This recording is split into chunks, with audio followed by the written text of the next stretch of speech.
Peut-on adorer Jésus comme un Dieu? C'est ce que nous allons voir aujourd'hui. Alors sans plus attendre, je vais répondre tout de suite à cette question. Oui, non seulement nous pouvons adorer Jésus comme un Dieu, mais nous devons l'adorer Jésus.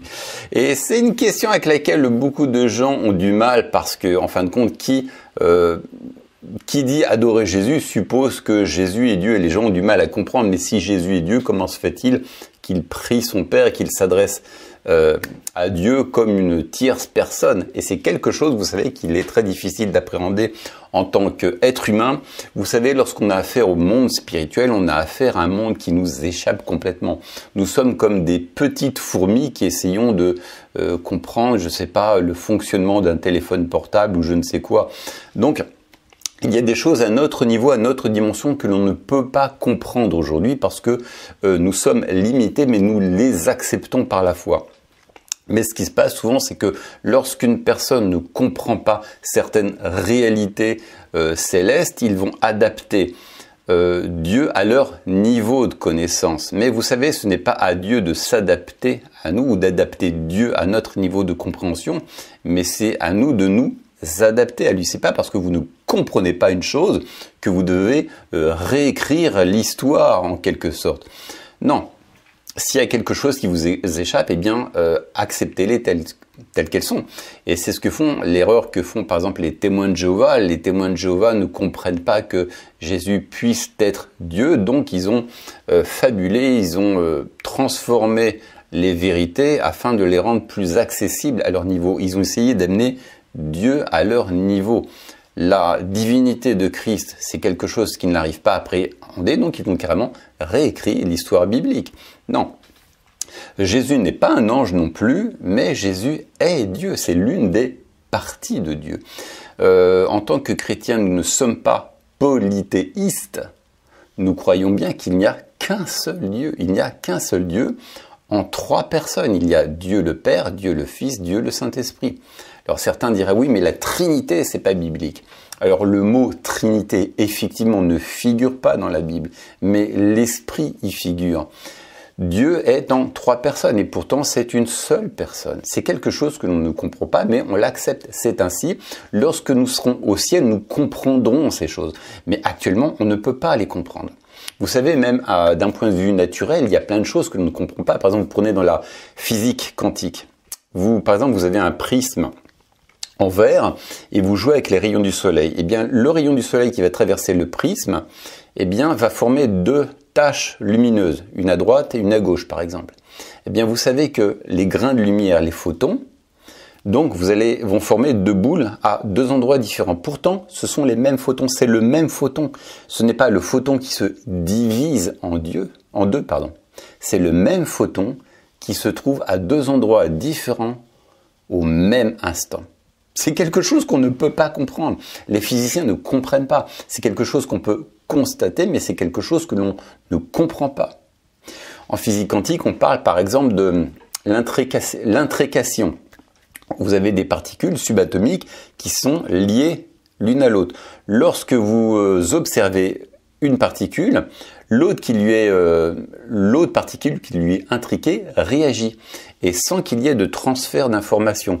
C'est comme si elle communiquait on ne sait pas comment, mais elle communique de l'un à l'autre sans qu'il y ait d'ondes ou d'informations qui soient communiquées de l'une à l'autre.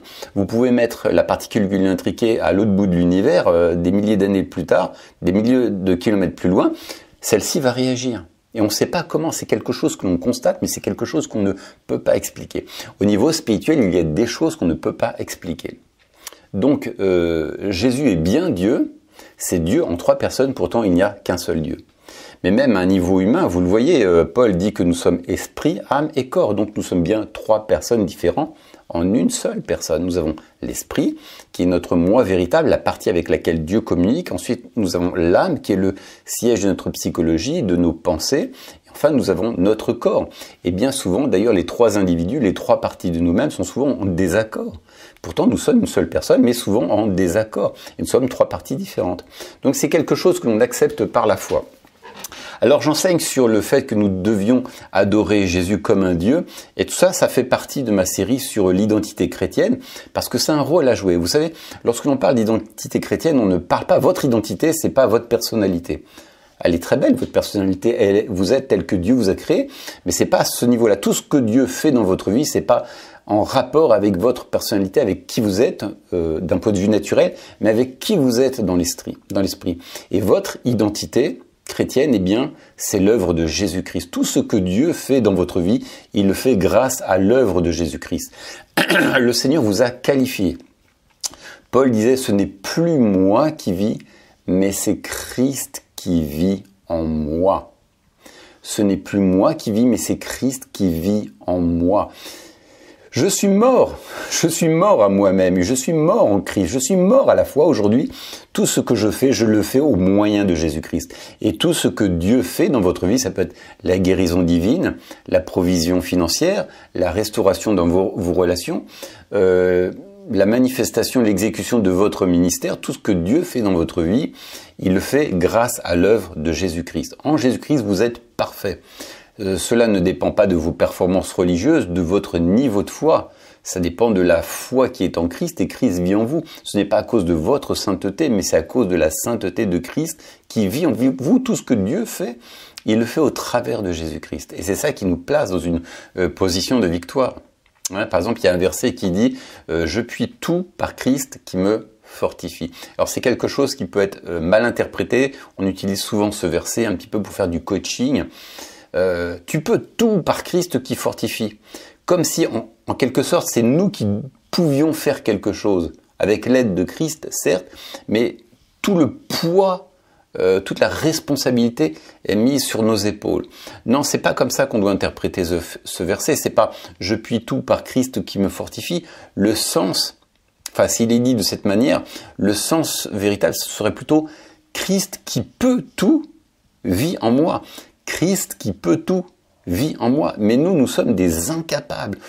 Nous sommes des incapables. Tout ce que Dieu fait, il le fait grâce à Jésus-Christ qui vit en nous, qui est en nous, et grâce à la nouvelle création que nous sommes en Jésus-Christ. Donc, l'une des composantes aussi, enfin, l'une des manières de marcher dans notre identité chrétienne aussi repose sur Jésus-Christ. Sur l'adoration, notre adoration en Jésus-Christ, de l'adorer comme un Dieu, déjà de reconnaître sa divinité. Jésus n'est pas un ange. Jésus n'a pas de début. Jésus n'a pas de début, il a toujours existé puisqu'il est Dieu. Et ça, c'est un levier qu'il faut déverrouiller dans notre tête.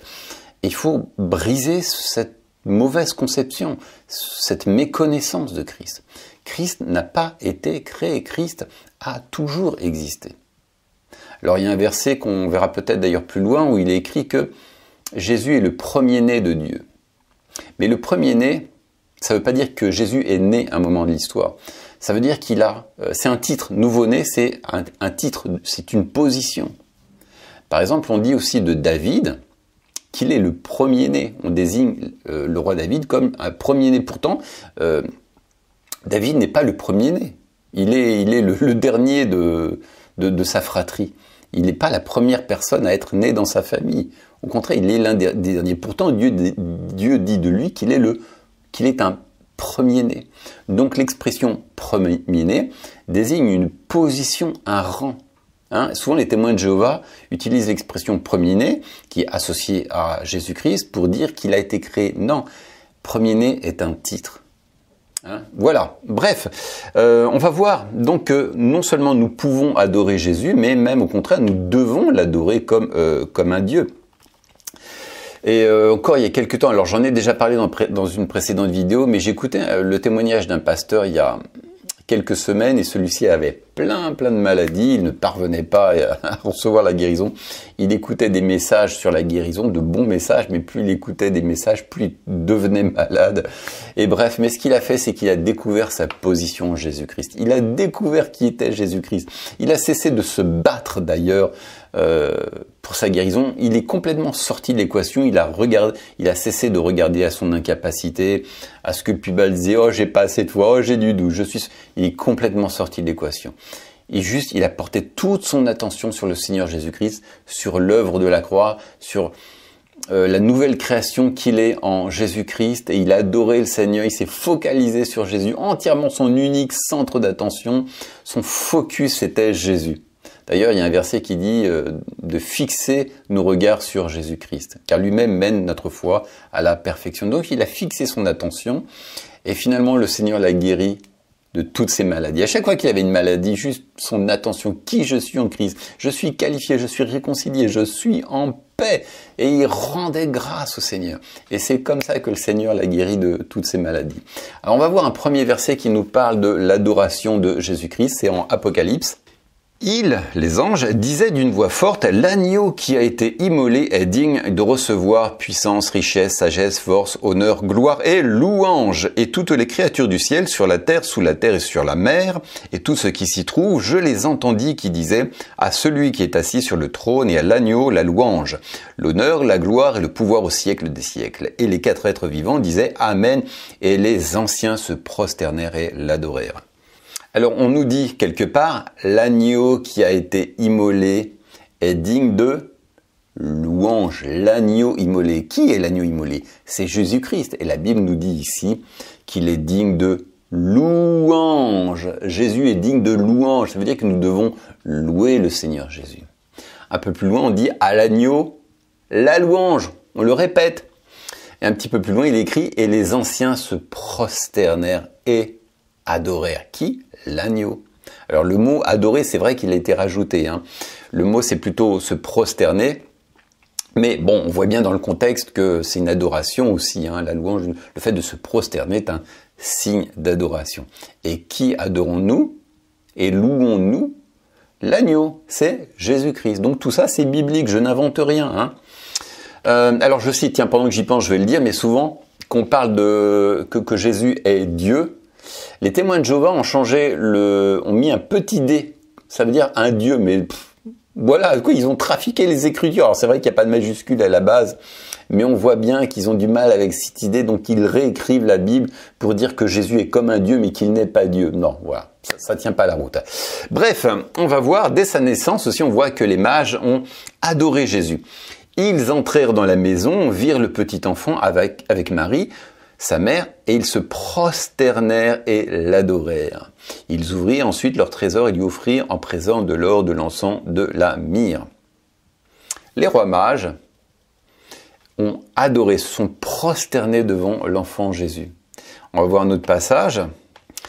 Alors ça, c'est après que Pierre et Jésus aient marché sur l'eau. Ceux qui étaient dans la barque se prosternèrent devant Jésus et dirent « Tu es véritablement le Fils de Dieu ».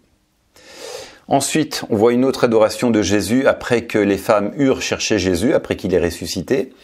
Et voici que Jésus vint à leur rencontre et dit « Je vous salue ». Elles s'approchèrent pour saisir ses pieds et elles l'adorèrent. Alors Jésus leur dit « Soyez sans crainte, allez dire à mes frères de se rendre en Galilée, c'est là qu'ils me verront ». Ce qui est intéressant, c'est que Jésus n'a pas réfuté leur adoration. Il leur a pas dit, mais attention, non, ne m'adorez pas, je ne suis qu'un ange, je ne suis qu'un homme comme vous, ou je ne suis qu'un ange. Non, il n'a pas réfuté, il n'a pas rejeté leur adoration.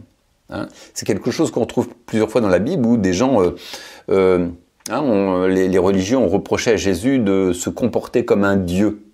Ouais, tu te fais Dieu, tu dis que tu es le Fils de Dieu. Donc ça veut dire que tu es Dieu en quelque sorte. Et Jésus ne les a pas contredits. On voit aussi un autre passage. Thomas lui répondit, « Mon Seigneur et mon Dieu. » Jésus lui dit, « Parce que tu m'as vu, tu as cru.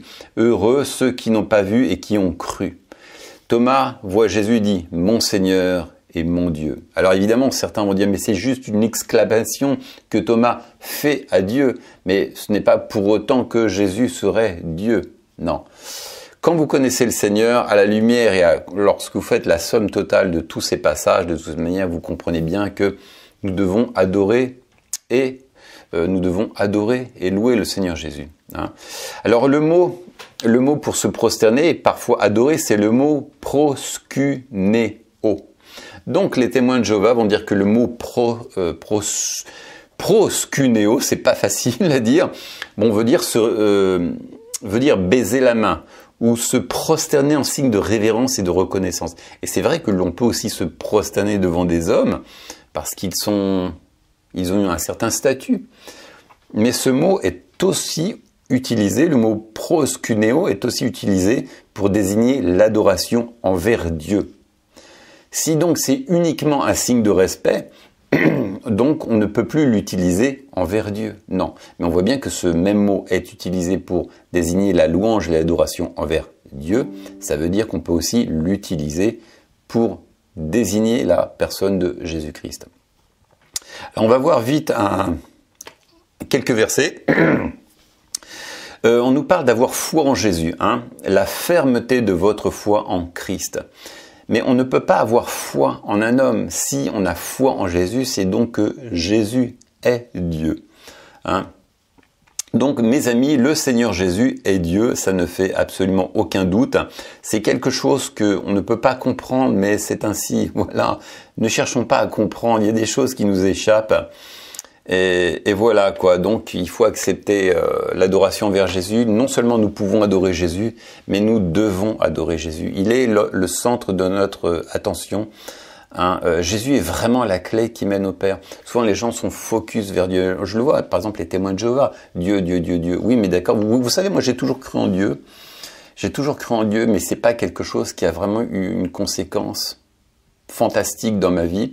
Mais à l'âge de 12 ans, je suis né de nouveau, sans l'aide de personne. D'ailleurs, personne ne m'a évangélisé. Mais tout seul, spontanément, un jour, je ne sais plus exactement de la manière dont j'ai prié, mais un jour, je me suis adressé à Dieu et je lui ai dit, Seigneur, Dieu, si ton Fils, si Jésus-Christ est ton Fils, alors je veux marcher avec lui, je veux le connaître. Et j'ai fait une prière intérieure. Et ça a tout débloqué dans ma vie. 2 heures, 3 heures plus tard, je ne sais plus exactement, mon père m'a demandé de me lever pour m'adresser à... Il y avait à peu près 70 personnes devant moi. Et au moment où je me suis adressé à ces 70 personnes, j'ai reçu une onction d'amour dans ma vie. Ça a duré, c'est une expérience qui a duré à peu près 5 heures. Alors sur l'instant, je n'ai pas identifié que cette onction d'amour, cette effusion d'amour, de paix, venait de Dieu. C'est des années bien plus tard que j'ai compris. Et j'ai compris aussi ce jour-là que Dieu m'avait oint pour prêcher l'évangile, pour parler à un grand nombre, que Dieu me donnait sa capacité, son feu vert, son onction, son sceau dans ma vie pour prêcher l'évangile à des foules. Et quand est-ce que cette manifestation est venue? Lorsque j'ai confessé Jésus-Christ. Jésus a dit, je suis le chemin, la vérité, la vie, nul ne vient au Père que par moi. Les années précédentes, je croyais en Dieu, je réfléchissais au sujet de Dieu, je parlais même à Dieu, mais ça n'a pas eu de changement majeur dans ma vie. Mais c'est à partir du moment où j'ai confessé le nom de Jésus-Christ, même dans mon cœur, que Dieu m'a oint. Et je pense que c'est à partir de ce jour que je suis né de nouveau. Mes amis, on doit fixer notre attention sur Jésus. Jésus est vraiment, il est Dieu. Et il est aussi la clé qui mène à la porte. Il est tout ce que Dieu fait dans notre vie, c'est au moyen de Jésus-Christ. Il est au centre de notre vie. Toute notre attention doit se fixer sur Jésus. Adorons Jésus. Jésus n'est pas un ange, mes amis. Il est Dieu. Et tout ce que Dieu fait dans nos vies, c'est au moyen de Jésus-Christ. C'est grâce à Jésus-Christ que nous avons la victoire sur la maladie, sur la pauvreté, sur nos relations, sur toutes sortes de problèmes que l'on rencontre dans notre vie. Donc il faut partir à la découverte de notre identité, de qui nous sommes en Jésus-Christ. Il faut sortir de l'équation, il faut arrêter de regarder à nos péchés, nos imperfections, nos manquements, nos manques quelconques, mais rentrer dans cette dimension de repos dans la foi où nous nous reposons sur l'œuvre de Jésus-Christ. Voilà, ça sera tout pour moi. Je vous donne rendez-vous pour une prochaine vidéo. Ciao!